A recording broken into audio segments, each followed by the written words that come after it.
18वीं लोकसभा के गठन के लिए 543 सीटों पर 7 चरणों में वोटिंग हुई। भारत के निर्वाचन आयोग द्वारा 4 जून को लोकसभा चुनाव के नतीजे घोषित किए जाएंगे।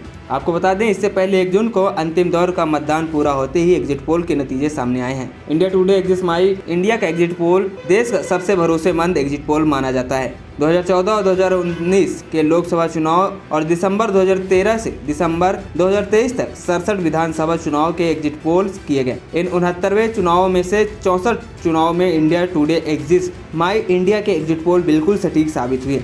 आइए जानते हैं इस बार के एग्जिट पोल में किस राज्य में किस पार्टी को कितनी सीटें मिल रही हैं। इंडिया टुडे एग्जिट माई इंडिया के एग्जिट पोल में फिर एक बार एनडीए की सरकार बनती दिख रही है। देश के 543 लोकसभा सीटों पर हुए मतदान के बाद अब एग्जिट पोल के नतीजे साफ हो गए हैं। इस एग्जिट पोल के मुताबिक एनडीए को 361 से 401, इंडिया को 131 से 166 और अन्य को 8 से 20 सीटें मिलने का अनुमान है। बात करें कर्नाटक में एनडीए को 20 से 22 सीटें तो वहीं इंडिया ब्लॉक को 3 से 5 सीटें मिल सकती हैं। वहीं जेडीएस को 3 सीटें मिली हैं। राज्य के लोकसभा में कुल 28 सीटें हैं।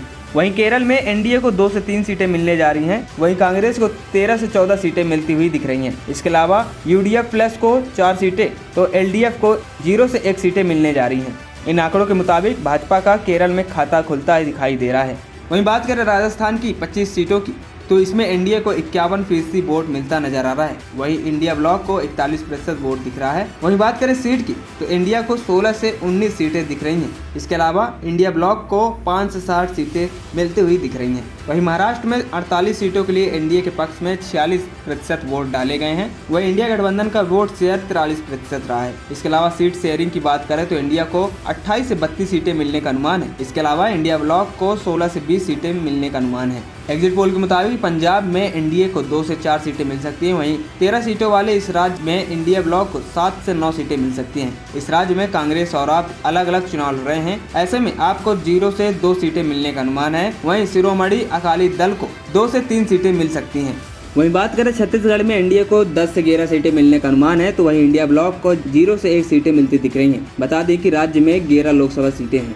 वहीं हरियाणा की 10 सीटों में से भाजपा को 6 से 7 सीटें मिल सकती हैं। एग्जिट पोल के आंकड़ों के मुताबिक भाजपा को 6 से 8 तो कांग्रेस को 2 से 4 सीटें मिल सकती हैं। जम्मू कश्मीर में इस बार बम्पर वोटिंग देखने को मिली है। एग्जिट पोल में इंडिया को 0 से 2 सीटें मिल सकती हैं। वहीं इंडिया गठबंधन को 0 से 3 सीटें मिल सकती हैं।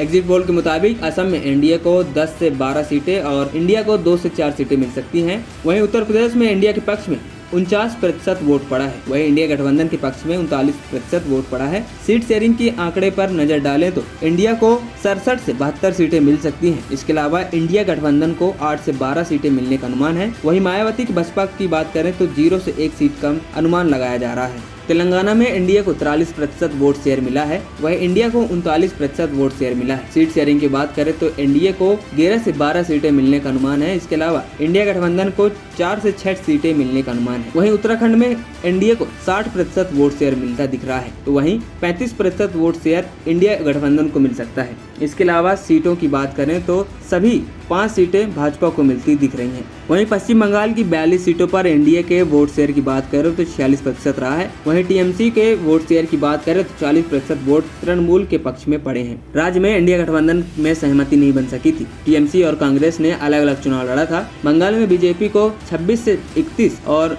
टीएमसी को 11 से 14 सीटें मिलने का अनुमान है। वहीं ओडिशा की 21 सीटों पर नजर डालें तो एनडीए को 51% वोट शेयर मिलता दिख रहा है तो वहीं इंडिया को 13% वोट दिख रहा है। ओडिशा में बीजेपी को 18 से 20 सीटें और बीजू जनता दल को 0 से 2 सीटें मिलती हुई दिख रही हैं। वहीं आंध्र प्रदेश में इंडिया को 53% वोट शेयर मिलता दिख रहा है तो वहीं इंडिया को 4% वोट मिल सकता है। इसके अलावा सीटों की बात करें तो 21 से 23 सीटें एनडीए को मिल सकती हैं तो वहीं इंडिया गठबंधन को इस राज्य में खाली हाथ रहना पड़ सकता है। वहीं तमिलनाडु के एग्जिट पोल में इंडिया को 2 से 4 सीटें मिलने जा रही हैं। वहीं इंडिया को 33 से 37 सीटें मिल सकती हैं। इंडिया गठबंधन में भी कांग्रेस को 13 से 15 तो डीएमके को 20 से 22 सीटें मिलने का अनुमान है। बता दें कि राज्य में लोकसभा के कुल 39 सीटें हैं। वहीं एग्जिट पोल के मुताबिक बिहार में इंडिया गठबंधन को 48% वोट मिलने का अनुमान है। राज्य की 40 सीटों में से इंडिया को 29 से 33 सीटें मिल सकती हैं। इसके अलावा 0 से 2 सीटें अन्य के खाते में जा सकती हैं।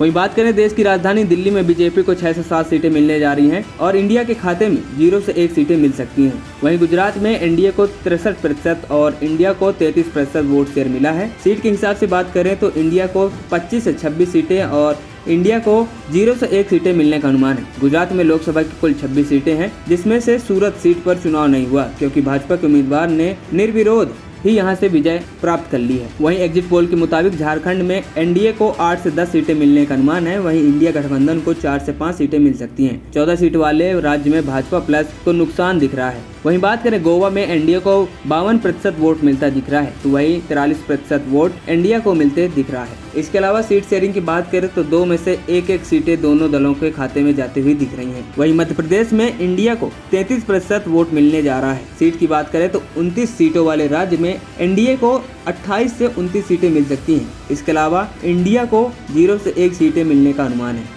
वहीं इसके अलावा चंडीगढ़ में इस बार कांग्रेस की जीत हो सकती है। यहां से अब तक बीजेपी की किरण ब्रेक सांसद थी।